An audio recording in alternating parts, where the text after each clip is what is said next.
इन तमाम मुद्दों पर चर्चा करेंगे। जफर नकवी बीजेपी प्रवक्ता हमारे साथ जुड़ चुके हैं, जावेद अंसारी कांग्रेस प्रवक्ता हमारे साथ जुड़ चुके हैं, धर्मेंद्र सिंह सपा प्रवक्ता हमारे साथ जुड़ चुके हैं। आप तीनों का बहुत स्वागत है। पहले धन्यवाद इस परिचर्चा में शामिल करने के लिए। देखिए, अभी सोकॉल गठबंधन की अभी पीसी कुछ टाइम बाद होगी, उसमें यह होगा कि हम तो 20 के नीचे नहीं मानेंगे, 17 पे अपनी बात नहीं होगी। तो अभी इनका सोकॉल गठबंधन चुनाव, लोकसभा चुनाव तक भी अभी इनका गठबंधन व्यवस्थित तरीके से न सीट शेयरिंग कर पाएगा, न किसी मुद्दे पे बात कर पाएगा। ये लोग आपस में आपसी कले में एक दूसरे को डिस्टर्ब करते रहेंगे और भारतीय जनता पार्टी अपनी नियत और नीति के साथ जनता के बीच में है। हम जन जन के विकास की बात कर रहे हैं, हम देश के विकास की बात कर रहे हैं, हम देश के आम जनमानस को हर सहूलियत से, सुविधाओं से लबरेज कर रहे हैं। तो इस तरह की ऐसी जो सो कॉल्ड गठबंधन की आप पीसी के लिए अभी यही फाइनल करता है कि बिजनौर, बलिया और मुरादाबाद की सीट किसको दी जाएगी।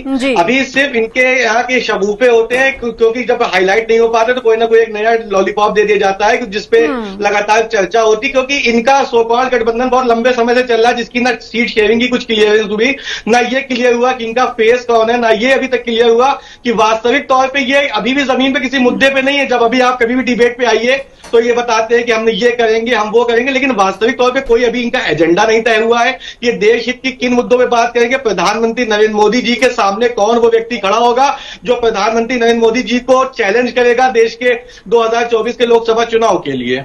लेकिन जफर जी, कहीं ना कहीं जनता के सामने एक तस्वीर तो क्लियर हो जाएगी ना कि उन्हें किसे वोट देना है, क्योंकि ये उत्तर प्रदेश में तो हमेशा त्रिकोणीय मुकाबला देखने को मिलता है और इस बार फिर से वही देखने को मिलेगा। लेकिन जो कांग्रेस हो या फिर समाजवादी पार्टी हो, एम फैक्टर सबसे महत्वपूर्ण होता है इन दोनों पार्टियों के लिए। अगर उनके सामने एक ही कैंडिडेट होगा तो उनको शायद ये निर्णय लेने में ज्यादा आसानी भी होगी कि हमें किसे वोट देना है, तो इसका नुकसान बीजेपी को उठाना पड़ेगा। मैम देखिए, जिस एम फैक्टर की बात कभी कांग्रेस और जो है सपा किया करती थी, उस कांग्रेस और सपा से अब मोह भंग हो चुका है देश के अल्पसंख्यक समुदाय का। उसके पीछे वजह यह है कि इन्होंने हमसे सिर्फ दरी और चादरें बिछवाने का काम किया। इन्होंने कभी हमको मेन स्ट्रीम में लाने का काम नहीं किया।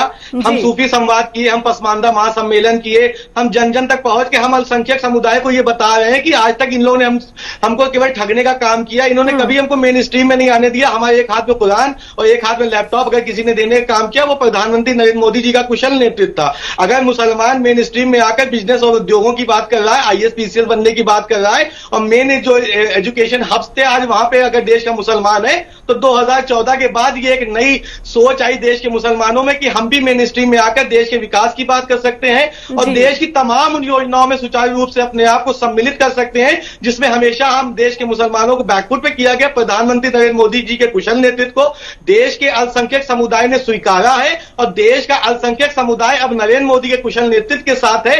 ये जो सोकॉल्ड कांग्रेस, सोकॉल्ड सपा ने बहुत मुसलमानों को ठगा है। मैं स्वयं अल्पसंख्यक समुदाय से आता हूं और मैं वास्तविकता जानता हूं उस जमीन की कि हमारी जड़ों तक को खराब कर दिया गया, कि हमारी जो नई पौध है, आज जो नई पौध, आज की जो शासनकाल में 2014 से लेकर 2024 के जो शासनकाल आया, आज की नई पौध वोकल हुई है, आज की नई पौध शिक्षित हुई है और आज की नई पौध मेन स्ट्रीम में अपने आप को कंप्लीट करने की कोशिश करती है।